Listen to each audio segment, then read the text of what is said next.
तर नमस्कार मित्रांनो, का म्हणता खूप दिवसानंतर बघा ना तुमच्या भावाची स्टाईल. कसं वाटतं मिशीला ताव देणं आहे ना, जबरदस्त. भावांनो खूप दिवसानंतर म्हणजे असं वाटतं 3-4 दिवस झाले ब्लॉग घेऊन काही टाकला नाही. तुमच्या बाबा किती स्मार्ट आहे, असं वाटतं 4-5 पोरी तर असाच पटून घेईल. पण यार काही पटू नाही शकत, काही माझी कंडिशन आहे, जाऊ द्या.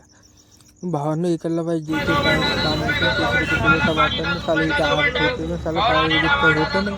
पण का करता यार भावांनो, साल्याने इकडे एक तर मेन गोष्ट आपल्या नागपुरात आपली बस कधी वेळेवर येत नाही, साली खूप टायमाच्या नंतर येते. का करता तुमचा भाऊ मस्त दोन्ही पाय पसरून झोपत गेला बसमध्ये आहे ना. आणि इकडला पहा खापडक्याचा रस्ता, साला हळदी मेहंदीला जायचं होतं, उद्या हळद आहे, परवा लग्न आहे, मग रिसेप्शन आहे. त्याच्यानंतर मी काही सांगू नाही शकत, तुम्ही समजून जाऊ शकता. ठीक आहे भावानं, चला मग तुम्हाला मस्त मेहंदीला नेतो, पाहून घ्या.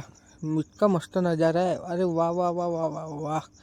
इतका खापरखेड्याचा नजारा पाहूनच घ्या तुम्ही.